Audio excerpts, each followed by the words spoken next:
Muy buenas tardes. ¿Qué tal? Muchas gracias por la entrevista. Siempre me hace reír como todos sus videos empiezan. Yo soy Julio Rasona, abogado de Mar del Plata. Y después su sobrenombre que se dio, abogado outsider. Entonces, yo soy muy outsider. Yo era periodista en la Radio Nacional en mi país. Alguna asociación de abogados ya lo echó o sea, desacreditó, ¿no? ¿Cómo es el tema? ¿Cuánto es outsider? Porque Groucho Marx, yo me siento muy Groucho Marx dijo que si hay una asociación, si hay un club que no me acepta si hay un club que me acepta como miembro, no vale la pena. Entonces el único marxismo que yo acepto es Groucho Marxismo. Entonces, humorismo. Estamos hablando ahora de temas muy serios, por eso yo quiero empezar así chistoso. ¿Cuánto está afuera del sistema usted ahora, en este momento? En realidad no es que yo estoy fuera del sistema, sino que utilizo herramientas del sistema. Yo siempre pongo de ejemplo que estar en contra del sistema es como estar armado con un cuchillo de cocina contra un tanque de guerra. El tanque de guerra avanza, es imposible luchar frente a frente contra el tanque de guerra, con el sistema. David y Goliat.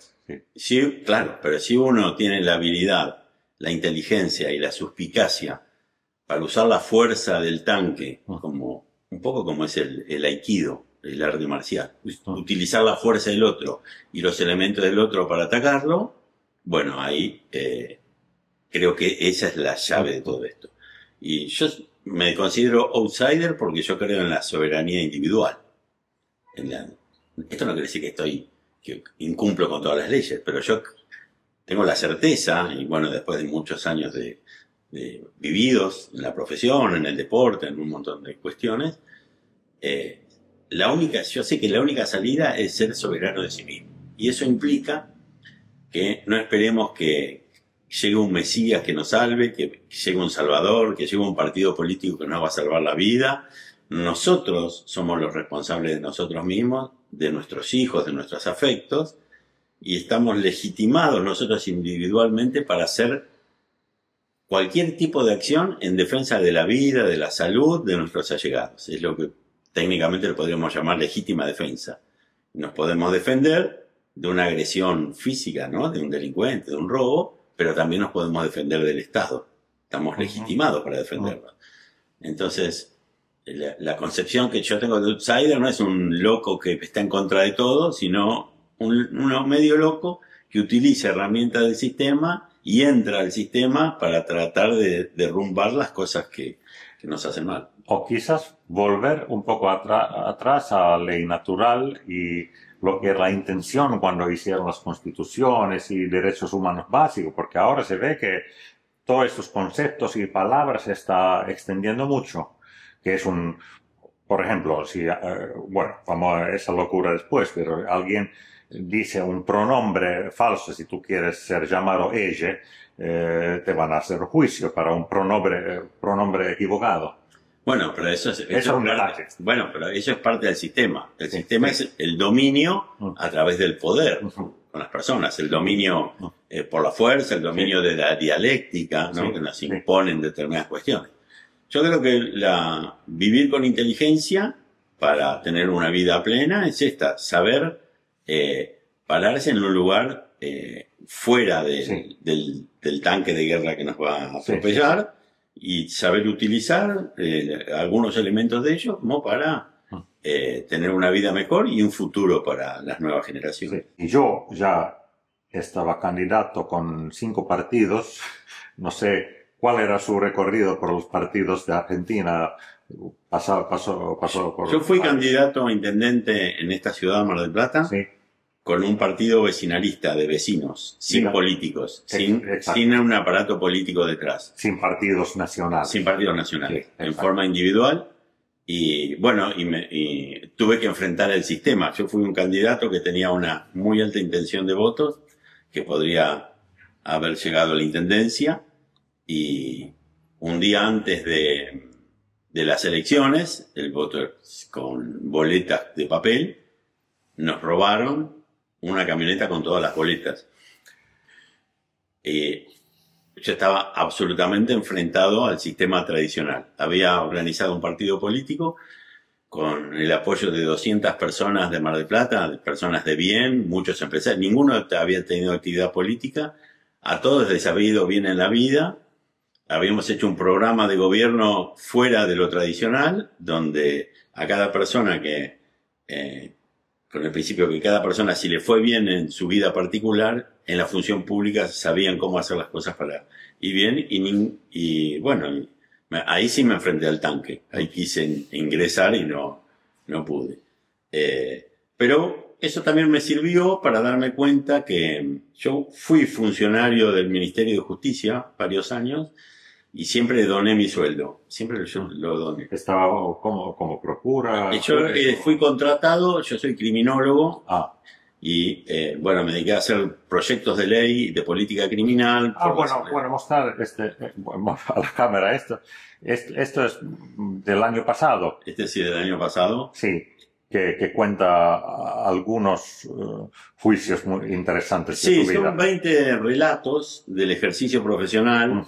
No precisamente son todos juicios, pero hay muchos que son esas experiencias que mis hijos en una reunión familiar o con sus amigos siempre me dicen: papá, contá cuándo defendiste a ese paisano que... Bueno, muéstralo a la cámara. En el... Relatos derechos. En mi idioma, ¿cómo sería?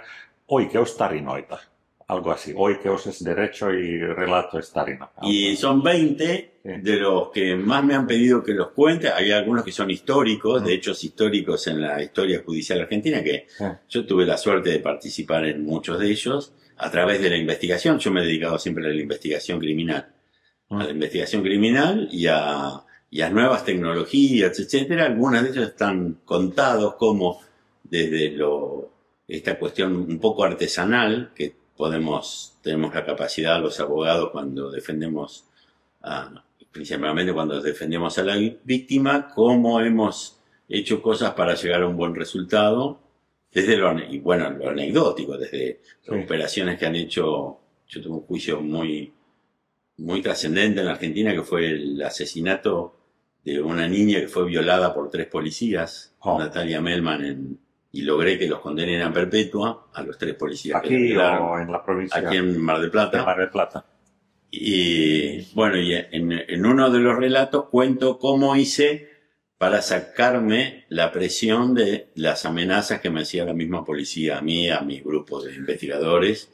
Y son cuestiones cuando uno lo cuenta y dice: no puede ser, sí, es así. Además, conté cómo hice hacer una ruta nueva, la ruta 88, a través de un recurso de amparo, y traté en este libro de enseñarle a las personas que uno es una herramienta de cambio, esto que hablábamos hoy.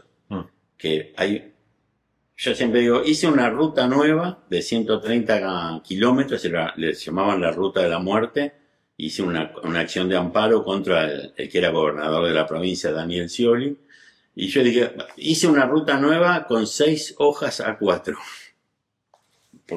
Escribí y lo hice como ciudadano, y eso lo puede hacer cualquier ciudadano. Y este libro tiene muchos de esos mensajes, que uno puede convertirse en una herramienta de cambio si tiene la firme decisión de hacer las cosas bien y cuando las hace por un interés social, no por un interés individual. ¿Desde cuándo se dio cuenta que la política, los partidos ya no sirven nada? Porque yo sé que algo estaba todavía consultando el partido de Milei.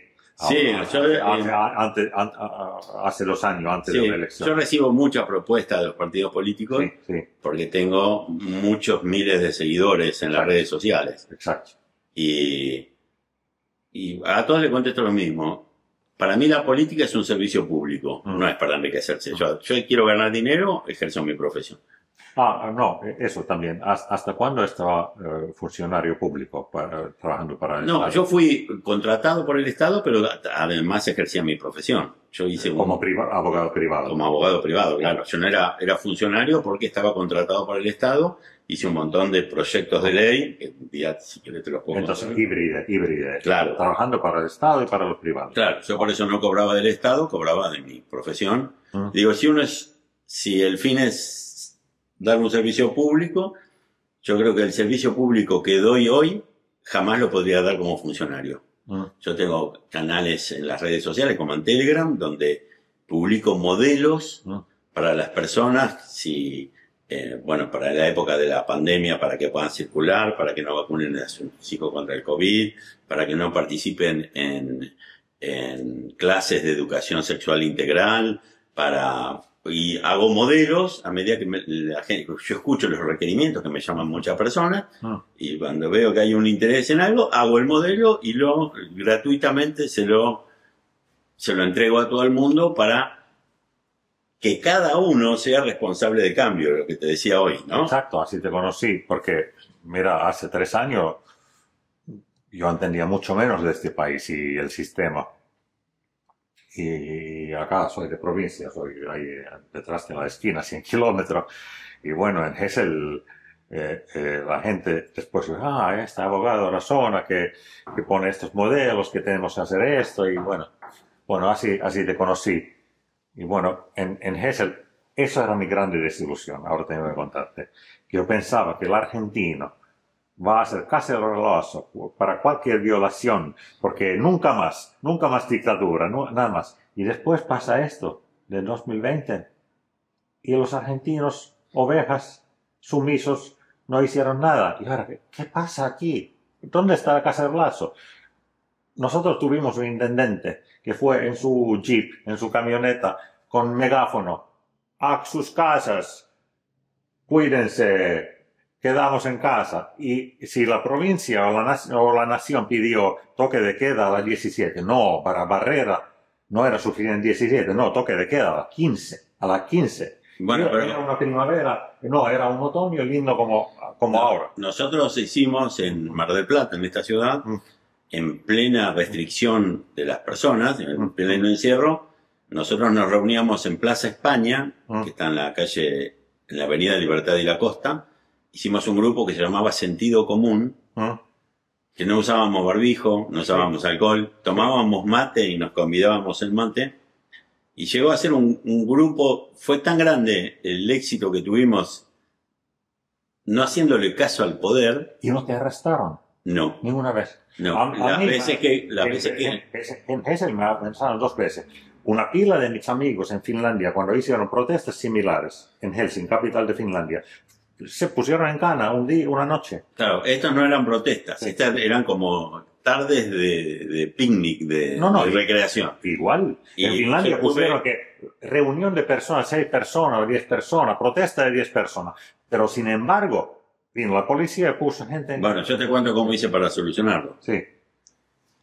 A mí me tocó defender a un joven amigo de mi hijo mayor, que estaba solo, en la playa, solo, tomando mate mirando el mar, un día domingo. Y sin barbijo. Y claro, estaba tomando mate. Peligroso.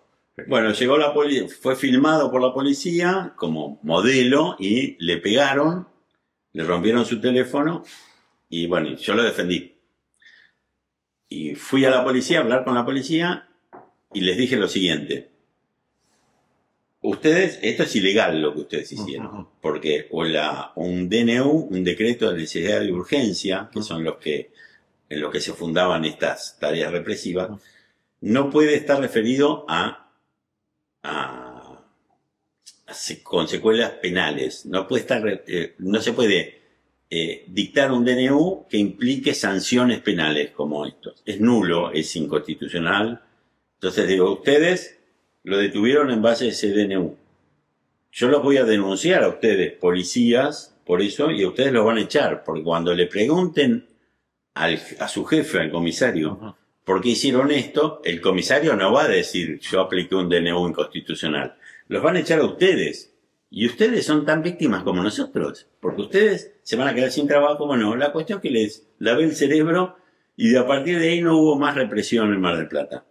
Mar del Plata fue una de las pocas ciudades del país que abrió el comercio, la hotelería y la gastronomía, por supuesto que usaban barbijo, pese a las restricciones, porque nos pusimos de acuerdo, comerciantes, hoteleros, esta es una ciudad que tiene miles de hoteles, y bueno, se estaban fundiendo. Entonces dijimos, bueno, abramos que abran todos, por supuesto con alcohol, con restricciones, con respeto, y en el caso que quieran que venga la policía, el ejército, quien sea, a clausurar algo, vamos todos como si fuésemos en conjunto a solucionarlo. Y se solucionó. Sí, no. Después nosotros hicimos cerrar, yo hice cerrar una enorme cantidad de vacunatorios. No, claro. Algo que afuera de Argentina quizás no pueden imaginar cuánto es grande. Esto es una república federal y las provincias hasta municipalidades tienen mucha flexibilidad a hacer sus propias reglas. Claro. Por ejemplo, el tema de ivermectina. Cuando empezó y no había todavía la vacuna, nada. Era como la mitad de provincias de Argentina que sugirieron, como en India, como en El Salvador, como en muchos lugares, acá estaban dando ivermectina a la gente. No, fue así. Cuando el doctor Héctor, yo hice el primer amparo, hice el único amparo que hubo en Argentina para que se le dé ivermectina a toda la población. En ese momento casi no había fallecidos imputados al COVID. Yo no hablo de virus, hablo de secuelas de alguna intoxicación que se le llamaron COVID. Puede ser radiación también. Bueno, y con el doctor Héctor Carvalho, que fue el investigador de la Argentina junto con el doctor Hirsch y investigadores de la Facultad de Veterinaria de Tandil, se estaba investigando la ivermectina, que ya hace más de 20 años, en ese momento hacía más de 20 años que es de uso humano, un antiparasitario muy conocido, para curar el dengue. Tenían todo elaborado para curar el dengue. Cuando aparece el COVID, hacen pruebas de laboratorio y experiencias con personas con ivermectina y nadie se contagió COVID tomando ivermectina. Entonces, al enterarme de esto, hice ese amparo para que se le dé ivermectina a todas las personas en Argentina y la justicia lo rechazó. No, hubo países justo como... me acuerdo perfectamente que India, el Ministerio de Salud de India puso ivermectina como protocolo. El Salvador, no sé si Bukele ya estaba o antes de Bukele, estaban dando ivermectina a su población y nadie murió. Y después, ese sitio de India, no sé, OMS, ONU, no sé qué, y censuraron. Ese link ya no funcionaba, lo censuraron. Claro. Pero cuando empezó esta cosa y no hubo la vacuna, India, que es el país más poblado del mundo, estaba dando ivermectina a su población y con resultados muy buenos. Y bueno, por eso los países de África casi no tuvieron COVID, porque mataron 5 presidentes. En el 2015 hubo una enfermedad que se llamaba la ceguera de los ríos, y el doctor Omura y Campbell, Omura japonés y Campbell irlandés, recibieron el premio Nobel de Medicina porque ellos le dieron ivermectina a toda la población de África y curaron esa enfermedad. Entonces, los africanos estaban inmunizados por la ivermectina, por eso hubo tan pocas muertes. Sí, más allá que todos los que se oponían a la OMS, que decía que no había ninguna cura para el COVID, y que cada vez que saltaba alguno con una cura para el COVID o disentía con ellos, bueno, por supuesto, se suicidaba, entre comillas, ¿no? Eran muertos por no solamente presidentes, científicos, activistas, todos se han tirado del octavo piso. Pero, ¿dónde estamos ahora en esta lucha? Porque ahora se ve que ¿cómo se dice? Este juego, ADRGs, como es muy cambiado. Y bueno, Trump tiene que explicar, tiene que justificar por qué estaba diciendo Warp Speed, estas vacunas son tan buenas, pero él mismo se salvó con hidroxicloroquina, ivermectina, qué sé yo. Para él va a ser muy difícil justificar si no pone en juicio lo que eran. Bueno, por eso lo tiene a Robert Kennedy Jr. Exacto. Tiene que salvar. Pero yo soy optimista con todo esto. Porque este es un triunfo de los conspiranoicos. Ya lo es, pero... es un triunfo. Sí. Con todo el Poder Judicial en contra. Todo el Poder Judicial en contra. Todos los jueces, la Corte, absolutamente en contra. Todos los medios en contra. todas las entidades científicas en contra, los médicos en contra, la policía urbana en contra. Todos no pudieron callar la verdad, no pudieron someter la verdad. Y eso que cuando yo te decía de ser soberano uno mismo, cuando uno está convencido que lo que hace lo hace por el bien, por su familia, eso es genial, porque acá no se puede matar a alguien como un presidente africano, porque acá son millones de personas, esta es una cadena solidaria y no hay una cabeza, todo el mundo está convencido. Entonces el poder, el sistema tiene que ceder. Mira, Haití enviaron sicarios colombianos en la casa del presidente mismo. Madagascar no mataron al presidente. El presidente de Madagascar dijo, no, nosotros tenemos estas curas de malaria, artemisia, que funcionan bárbaro, pero después amenazaron, mira, ya matamos otro presidente, tú también quieres. Madagascar no tenía que matar, solo mostraron, no, ya matamos 5.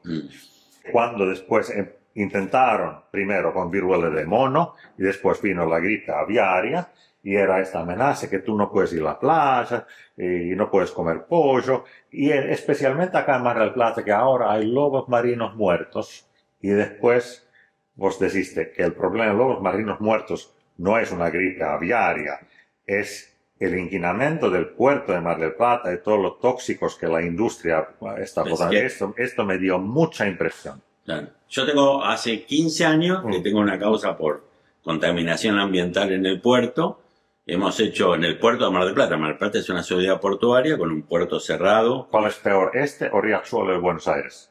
Y los dos, porque acá los desechos industriales van directamente al puerto sin pasar por ningún tratamiento y donde hemos hecho cantidad enormes de estudios ambientales y está contaminado el mar. Y primero cuando aparecían lobos marinos muertos, yo nací en Mar del Plata, soy nieto de marplatense, y es muy común que vayan naciendo lobos marinos y que de vez en cuando aparezca uno muerto por la edad. No es que se murió porque había una gripe extraña.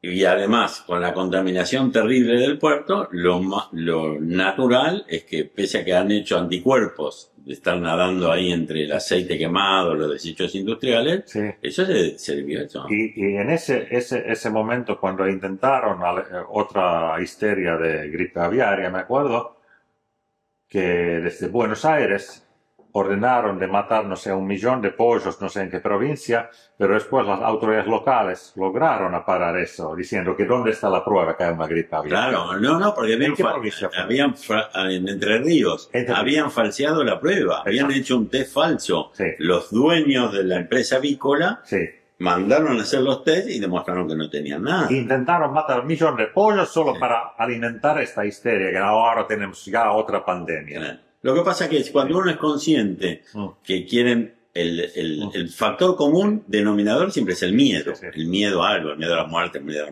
Cuando uno es consciente y sabe, se puede dar cuenta de cuál es el manejo, se termina el miedo porque le gana la razón. Entonces es prácticamente imposible correr a toda una ciudadanía despierta y que tiene la serenidad suficiente para darse cuenta cuáles son los movimientos de esta gente. Yo hoy estaba recordando la cantidad enorme de nuevas cepas que inventaban con nombres extraños para asustar a la gente y ya la gente no le creyó más. Bueno, ahora la moda es sarampión. Yo lo tuve a mis 7 años, o si es 7 años, tuve sarampión y acá estoy. Nadie se muere de sarampión. No me acuerdo de mi niñez. Todos mis compañeros, todos tuvimos sarampión. Nadie se murió, nadie tuvo nada.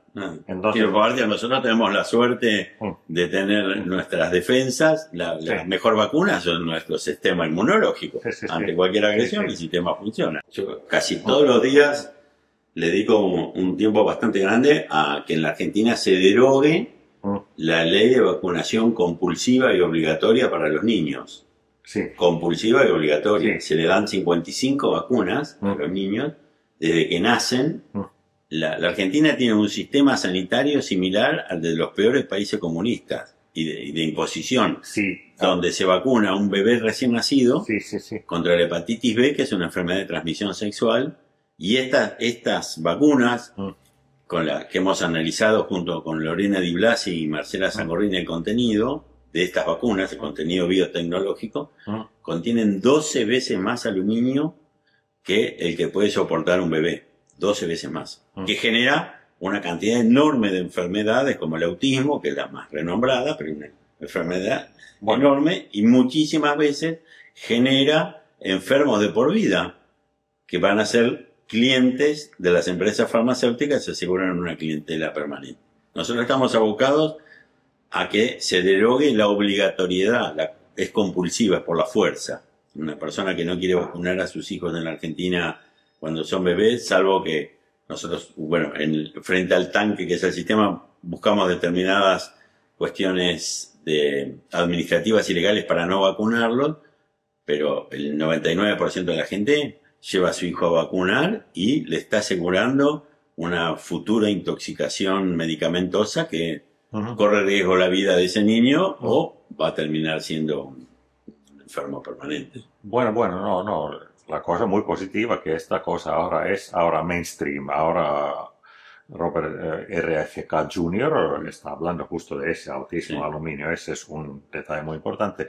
Y lo que se sabe, pero mucho no lo sabe, que desde ya a 50, 60 años, Argentina, el cono sur, Chile, Argentina, Uruguay, Paraguay, son laboratorios no solo farmacéuticos, pero también laboratorios sociológicos, todo, bajo CIA. Y eso era cuando ahora este gobierno dijo que vamos a abrir los archivos. Yo entendí de alguna noticia que no es solo sobre nazi, que sobre también cuál era el componente CIA en la última dictadura. Y eso que ahora me hace mucho la famosa cifra de 30.000 desaparecidos de la dictadura, me hace reír porque es como sacrosanto para la izquierda de Argentina, como 6 millones para los sionistas.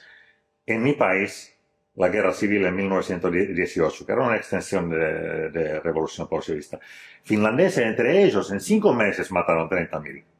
Y ahora esta vacuna, inyección, seguramente mató a más de 30.000 y de eso todavía no se puede hablar, solo vos, solo conspiranoicos, todavía no se sabe poner estas cosas en proporción. Hay esta grande brecha de la gente despierta, que cada uno tiene su punto ciego que no está tan despierta, pero esta magia de los números, todavía no se puede, están abriendo los archivos, pero no se habla en términos reales. Hay muchos tabúes. Muchos tabúes.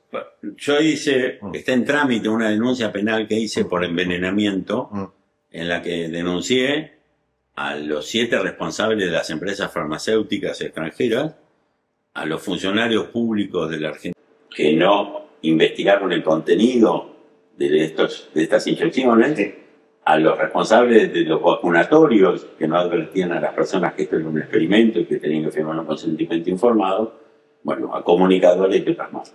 En esa denuncia, que es muy extensa y es un estudio criminológico de todo lo que ocurrió con las vacunas, yo he pedido al juez federal que interviene, ahora se están peleando los jueces para no investigarlo, ¿no? Se pasan uno a otro. Exacto, eso yo transmití ya en noticias. Es el juez de acá y el juez de Buenos Aires, la capital, que lo están de la pelota, lo están pasando en la cancha al otro. En parte de esa denuncia yo explico que este es un delito de lesa humanidad que victimizó a todas las personas que los inyectaron, haya tenido o no secuelas, porque la persona que le inyectaron un veneno, en el Código Penal se llama envenenamiento cuando a una persona, en este caso de inyección, le inyectan algo y le ocultan el carácter nocivo. Cuando no le dicen, mirá que esto tiene grafeno, óxido de grafeno, como lo han reconocido ahora. Cuando se oculta el contenido y una persona de buena fe se vacuna, eso se llama envenenamiento, más allá que tenga o no secuelas. Entonces estamos hablando de un delito que se cometió en Argentina donde se victimizó al 80% de la población. Estamos hablando de más de 32 millones de víctimas. Y yo digo, es el delito más grave que se ha cometido en la historia judicial argentina. Exactamente. No existe como en la Argentina. Traspolado a todos los países, estamos hablando de... Eso yo quise poner en proporción. Y también cómo son los contratos entre estas empresas farmacéuticas, los gobiernos. Ya muy temprano salió el contrato a Albania y el contrato de Israel con Pfizer, que Israel le hizo exclusiva, que en Israel era 100% Pfizer, y también el gobierno de Israel le prometió dar toda la información a Pfizer. Era una corrupción total. Pero cuando me di cuenta de verdad, es cuando yo estaba leyendo el sitio oficial del laboratorio Gamaleya de Rusia, que Sputnik es así, funciona así, es muy bueno, que después tu cuerpo hace anticuerpo y proteína spike, que es muy bueno, te va a salvar de la muerte, todo eso. Y después viene esta fea ministra de Salud, Bizzotti, la jovencita, que dice, me puse me puse Pepsi Cola, me puse Inca Cola, me puse todo esto, bueno, pues mezclar. Si todas estas, originalmente no, tú tienes que poner 2 dosis de esto o 2 dosis de esta, que también eran tecnologías totalmente diferentes. Todo no era ARN mensajero, era virus vectorial como AstraZeneca y Sputnik era la misma, y después hubo, hasta el gobierno Alberto Fernández estaba considerando que Hugo Sigman empezara a producir Sputnik. Sí, esta AstraZeneca, pero también hubo negociaciones con Cuba de la vacuna cubana, que Uruguay lo compró y lo autorizó. Hay cosas que la gente ya ha olvidado. Yo tengo investigado aquí en la Argentina, cuando yo comencé con el tema de la ivermectina, me vieron a ver los dueños del laboratorio de análisis químicos para decirme que ellos le habían dado a sus empleados vacunas contra el COVID y que le habían hecho estudios y no tenían ningún anticuerpo. Y a ver y ellos querían que sus empleados tomen ivermectina. De hecho, los puse en contacto con el doctor Carvalho y todos tomaron ivermectina. Y esos estudios, yo les dije, bueno, yo les hago el contacto, pero ustedes denme esos estudios, y esos estudios los tiene el doctor Carvalho, donde está demostrado que las vacunas no sirven para nada. Nada. O sea, generaban un daño o generaban una enfermedad posterior como consecuencia de la vacuna. No, el punto en cualquier juicio ahora en el mundo que va a pasar depende del ángulo. Lo tuyo es muy grave. Lo de mi amigo en Finlandia era simplemente que su cliente no pudo entrar a una cafetería sin pasaporte COVID. Pero el punto es este, que ya reconocieron, hasta Pfizer, que no podía tener ninguna prueba que su supuestamente vacuna puede, que no puede parar la transmisión. Claro. Es solo que tú no te mueres, pero puedes transmitir el bicho. Bueno, yo en la denuncia, este estudio criminológico, esta denuncia que hice, acompañé las constancias del reconocimiento ante el juez Pittman de Pfizer y de los organismos sanitarios de los Estados Unidos, donde reconocen más de 1.290 secuelas graves de la vacuna, y acompañé todas las constancias en esa investigación, que esto es gravísimo, de cuando AstraZeneca dejó de comercializar las vacunas en Europa y Estados Unidos por la enorme cantidad de víctimas que había generado la vacuna. 6 meses después que se dejaron de inyectar estas vacunas en Europa y Estados Unidos, Pedro Sánchez donó a la República Argentina 800.000 dosis de estas vacunas que no se la podían dar. No solo España, creo que eran múltiples países de Europa, Escandinavia también, como Dinamarca, que quiso regalar sus cazadores a Ucrania y después lo vendió a la Bueno, yo acompañé las constancias. En esta denuncia acompañé más de 170 documentos que investigué, las constancias que 6 meses después de haber resuelto el gobierno español que a su población no podía con estas vacunas, se donaron a la República Argentina y, por supuesto, a esas 800.000 dosis, con esas 800.000 dosis fueron inyectados principalmente niños en la República Argentina.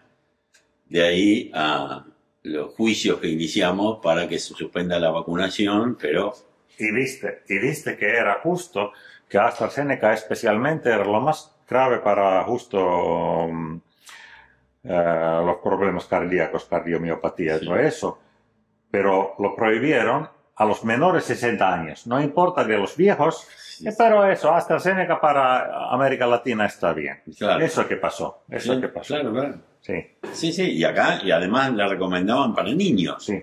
Y nosotros acompañábamos en esa investigación los prospectos originales, donde el mismo prospecto decía que no era recomendable para menores de 18 años de edad. Y aquí se las daban. O embarazadas, o... Sí, sí. Yo amparo que hice, sí. en esa oportunidad hice ese amparo, donde fue el único debate científico que hubo sobre las vacunas. Ese debate se hizo con la representante del Ministerio de Salud de la Nación. Fue la única vez que habló el Ministerio de Salud de la Nación ante un juez, y donde ellos reconocieron que nunca habían analizado ni analizaron el contenido de las vacunas, pese a ser una obligación ineludible de los organismos de control sanitario de la Argentina, y aparte reconocieron que no tenían conocimiento que Pfizer había manifestado y había llevado ante un juez más de 1.290 secuelas graves, y que AstraZeneca había prohibido su comercialización en Europa. El Ministerio de Salud de la Nación de la Argentina no sabe nada, no sabía nada y aún no lo sabe porque todavía estamos esperando que el ANMAT, que es el organismo que investiga el contenido de los alimentos y los medicamentos, el ANMAT, todavía nunca analizó el contenido de las vacunas experimentales contra el COVID. Exacto, exacto. No, lo mismo pasó en todo el mundo occidental. Eso que es raro, si después vamos en panorama más grande, que es la agenda. ¿Cuál es la agenda? Lo raro era que justo este teatro COVID tocó más gravemente justo Europa y Estados Unidos principalmente. Y bueno, Argentina es el país más europeo. Mi canción, eso se llama el país europeo más lejano, que se llama Argentina. Y Mar del Plata especialmente es una ciudad tan italiana que es increíble, es alucinante. Y bueno, acá el puerto son todos apellidos italianos. Pero acá hay algo, creo que a mí me gusta de todas estas cosas, decir siempre cuál es lo que nos va bien y lo que hay que hacer. Las empresas farmacéuticas firmaron con todos los países cláusulas de inmunidad. O sea que yo padezco una secuela de las vacunas, no le puedo hacer un juicio a Pfizer, a AstraZeneca. No puedo. Inventaron esta autorización de emergencia. Bueno, entonces en base a eso no se puede, en todos los países firmaron, ellos digo, no le damos la vacuna, no le vendemos la vacuna si no firman esa cláusula. Eso es en lo civil. Ahora, como lo estoy generando, que hago una denuncia penal por haber cometido el delito de envenenamiento, ahí no hay cláusula de inmunidad que valga, porque es un delincuente que es condenado por haber cometido un delito. Nadie puede pactar con un Estado si comete un delito que no me sancione.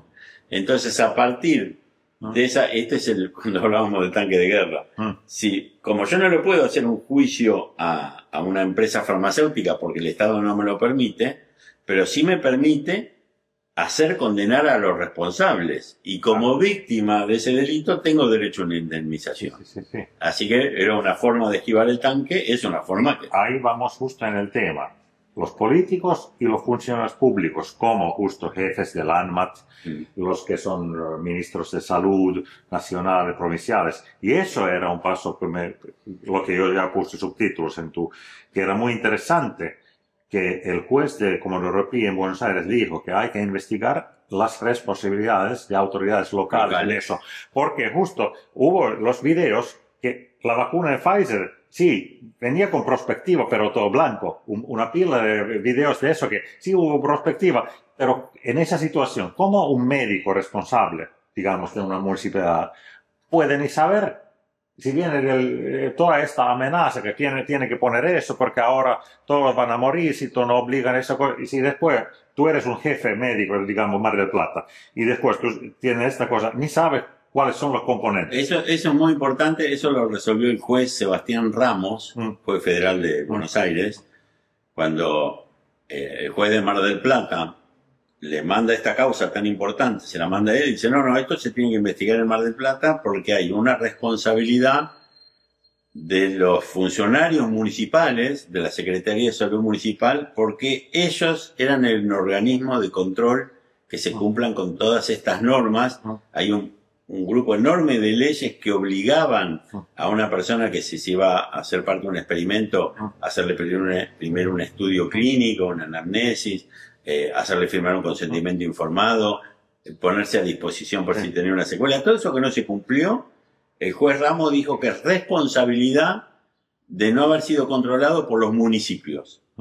Que es importantísimo esto. Entonces quiere decir que nosotros no solamente podemos actuar contra los fabricantes de las vacunas y con la gente de la ANMAT, sino también contra los funcionarios locales. Exacto. Que permitieron que se inyecte a las personas una cosa que ni saben lo que es. Y que le ocultaron el carácter nocivo, que es un veneno, es un envenenamiento. Sí. Estamos hablando, en esta causa penal, estamos hablando de delitos que, sumadas las penas, superan los 25 años de prisión para cada uno de estos eslabones. Pues fíjate, estamos hablando de una causa penal donde hay más de 32 millones de víctimas. Parece una locura, ¿no? Yo cuando estudié en la facultad nunca me imaginé que un día iba a escribir una denuncia penal, que hay 32 millones de víctimas y que esas personas tienen una acción personal, cada uno, por más que no haya tenido secuelas, para exigirle al Estado que esta persona lo pague. Bueno, pero hay antecedentes, como por ejemplo el pesticida DDT, que antes era, esto es bueno, esto nos va a dar mucha comida, está segura, y bueno, al final se dice que al final DDT era la causa que inventaron el nombre polio, porque polio era como después COVID, que cada síntoma que no conocemos lo que es polio. Pero una teoría conspiranoica que al final lo que era polio eran las causas del pesticida DDT. Claro. Es muy Pero por eso es tan importante que yo trato de comunicarlo, que todas estas cosas que nosotros sabemos, que todo quede judicializado, que todo quede en un expediente. Que todo, yo he iniciado decenas de juicios y todo lo que me entero, acciono. Por más que los jueces lo rechacen, no me importa. Eso queda judicializado, es histórico. Nosotros descubrimos las secuelas, los componentes nocivos de la vacuna, cuando hice ese amparo para que no se vacunen los niños con Lorena Di Blasi y Marcela Sangorrey, y ese juicio está en trámite todavía, no tiene una sentencia. ¿Alguna vez tuviste amenazas serias en esta cosa de atacar la pandemia? Bueno, acá yo en este libro cuento algunas amenazas de otros juicios. Pero antes de pandemia. No, pero, o sea, yo estoy acostumbrado. Sí. A mí no me conmueve una amenaza. Sí. Parte de mi profesión, investigación y todo, uno convive con eso. Entonces es como que uno se acostumbra. Además, yo voy a estar extrañado el día que no me amenacen. Porque generalmente el que va a cometer algún acto ilícito no lo anuncia, sino que quiere generar miedo. Yo acá en este libro ya vas a leer cómo hice para hacer echar al presidente de la Cámara Penal de Mar del Plata, la máxima autoridad de la justicia penal de Mar del Plata, por extorsión. Yo soy un ciudadano común, y yo logré que a ese juez corrupto deje de ser juez corrupto. Porque sé cuál es el mecanismo, trato de enseñarlo, y así como hice yo, lo puede hacer cualquiera. El sistema, por más que se te venga el sistema encima, si uno tiene, por supuesto, siempre enfrentando al tanque con inteligencia, no de frente, uno va creando sus herramientas. Y llega un momento que cuando uno tiene razón y lo hace con la verdad y lo hace para el bien común, siente que tiene a todo el mundo aliado. Y así como nosotros sentimos que somos aliados entre nosotros, que somos una fuerza solidaria, el otro, el que obra mal, sabe que está solo. Nos convertimos en un factor de poder enorme, los que obramos bien. Pero justo ahí viene un tema que yo quiso comentar. Que toda esta, digamos, resistencia al progreso que no es tan humano, que divide et impera. Divide et impera para crear un gobierno mundial, la Agenda 2030, que tú estás hablando mucho de eso, pero siempre después sale algo que nos divide, que, ese sí, eso es bueno, pero no lo podemos tener la confianza, porque eso, esto, por ejemplo, hablando ahora, estos médicos, por la verdad que es justo Mike Yeadon, es ex Pfizer, Robert Malone, Peter McCullough, estos grandes. Yo también sigo algunos españoles, pero lo que más se estaba leyendo estos años eran los ingleses. Esa discusión científica de si tienen óxido de grafeno, si es la proteína espiga, creo que eso, nosotros lo que tenemos que entender es que nos quieren matar, o que nos quieren envenenar. Más allá de los... Yo siempre pongo como ejemplo que es como si estamos en una guerra, nos están bombardeando y discutimos si nos tiran con misiles, si nos tiran con cañones, si nos tiran con una ametralladora. Nos quieren matar. Por supuesto que el sistema va a hacer que nos ataquen de diferentes maneras, contaminándonos de diferentes maneras. Exacto. Y lo que me gusta de Robert Kennedy, que no está hablando solo de vacunas, está hablando que todos los productos que no ponen en nuestra cadena alimentaria, pesticidas, colorantes, la radiación, 5G, y me gusta.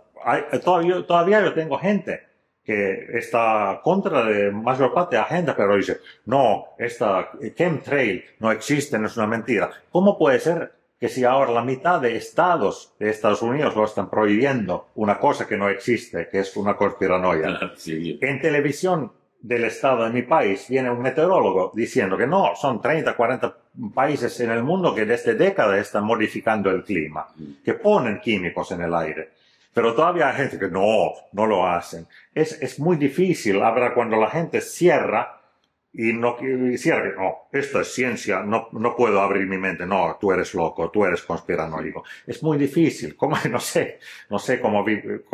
Bueno, hay una teoría que el otro día un médico conocido mío, una persona muy inteligente, me decía, lamentablemente acá en el mundo va a haber una supervivencia, pero de los más aptos, de los que pueden reflexionar, de los que pueden serenarse, de los que no creen a ojos cerrados en el sistema. Hay como una ley natural que van a sobrevivir, así como en el reino animal sobreviven los animales que tienen mayor poder de adaptación y viveza para algún... Sí, claro. También es un maldición, bendición vivir justo este tiempo, que hay muchas cosas que yo diría para 99% es demasiado de tragar todo lo que está pasando. Y especialmente ahora estamos en un momento muy frágil. Igual yo agradezco vivir este momento. Claro. Yo la curiosidad. Mi proyecto de vida era hace pocos años, era empezar a viajar, yo siempre fui muy deportista, hacer deportes más acordes a mi edad. Y ahora estoy metido en algo que me apasiona y yo me despierto a la mañana temprano a ver cómo puedo hacer para cambiar cosas. Y eso genera un entusiasmo, porque creo que es un momento para los que somos conscientes que estamos haciendo algo por los demás y por la vida, y yo pienso en mis hijos, en mis sobrinos, en mis nietos, pienso que les estoy dejando un camino para un mundo mejor. Si no, estaríamos paseando el perro por una plaza y mirando vidrieras. Entonces la vida nos regaló esta oportunidad de hacer cosas maravillosas. Y además, que creo que esto es muy importante, nosotros los que estamos en este camino, que te debe pasar a ti también, somos millonarios en recompensas morales. En el reconocimiento, en el cariño de la gente, en el abrazo de una persona que uno no conoce y que te lo agradece. Eso no hay dinero en el mundo que pague eso. O como un día uno de mis hijos, íbamos con él caminando por la calle y a mí me para gente por la calle y me dice, papá, no sé qué orgulloso estoy de ser tu hijo. Y digo, con eso... Claro. claro. O sea, todo el trabajo que hemos hecho se justifica, Sí. y además yo siempre lo digo en las conferencias, si todo nuestro esfuerzo implicó salvarle la vida a una persona, a una sola, ya valió la pena. El esfuerzo de todos nosotros. ¿No? Porque uno ve que una persona está en riesgo, en un incendio, hay miles de personas para salvar a una persona. Nosotros somos bomberos en un incendio y estamos sacando a la gente del incendio. Por supuesto, muchos se van a morir en el incendio, pero vamos a sacarla a la gente y esa es la recompensa moral y el regalo que nos da la vida para participar en esto tan importante. Una persona que salvaste, era este caso del año pasado, que hubo un estudiante de liceo que había pronunciado alguna vez que quiere cambiar sexo, que quiere cambiar pronombre, que quiere cambiar nombre, y después, cuando se arrepintió, era que sus profesores del liceo que no quieren creer y pensaban que era el lavado de cerebro por parte de su mamá. De su mamá. Y le iniciaron una causa penal a la madre por Sí. el delito de coacción Sí. psicológica contra la hija, que la hija había sufrido la pérdida de su papá. Sí. Y estaba deprimida, entonces dijo en una clase de educación sexual que quería ser hombre. Y después Sí. se arrepintió. Y esa sí era una causa que ganaste. Sí, sí. Para Y la después para la familia. le habían iniciado a la mamá. Presentaste a la mamá, entonces. Representé a la madre y a la hija. A la hija, ambos. Y, contra la profesora. contra la profesora, contra la psicóloga y Sí. contra la universidad. Sí. Y Era universidad. la ¿no? Universidad Nacional de Mar del Plata. Ah, del Estado. Y logré que esa denuncia penal la archivaron. Le habían iniciado ante el Tribunal de Familia un juicio para que ella pierda la guarda de su hija, iba a perder o sea, iba a dejar de ser la madre de su Sí. hija, y la hija le iban a mandar a una institución. Y bueno, y eso también logré tener razón y me dieron la razón, Sí. y le inicié una causa penal a la directora del colegio, una causa penal a la psicóloga del colegio y un juicio a la Universidad Nacional de Mar del Plata por el enorme y gravísimo daño que causaron. Bueno, justo pensando, quien nos escucha en mi país, esta cosa es muy exótico, que en Argentina estos extremos, que por la parte en Argentina hay población muy campesina, muy tradicional, muy conservadora, pero también hay gente que está viviendo llena universidad de izquierda de California, que hay de todo en Argentina, hay todas estas realidades que Sí, sí. cualquier cosa puede pasar. Sí, por supuesto. Acá también hay universidades de altísimo nivel educativo y hay, de hecho en la Argentina tiene varios premios Nobel, porque acá hay una calidad educativa bastante grande que, por supuesto, y ocurren muchas cosas, que es un país el que nadie se puede aburrir nunca. En la Argentina hay cosas que son incomprensibles para hasta los mismos argentinos, pero acá este es un país donde nadie se va a poder aburrir nunca.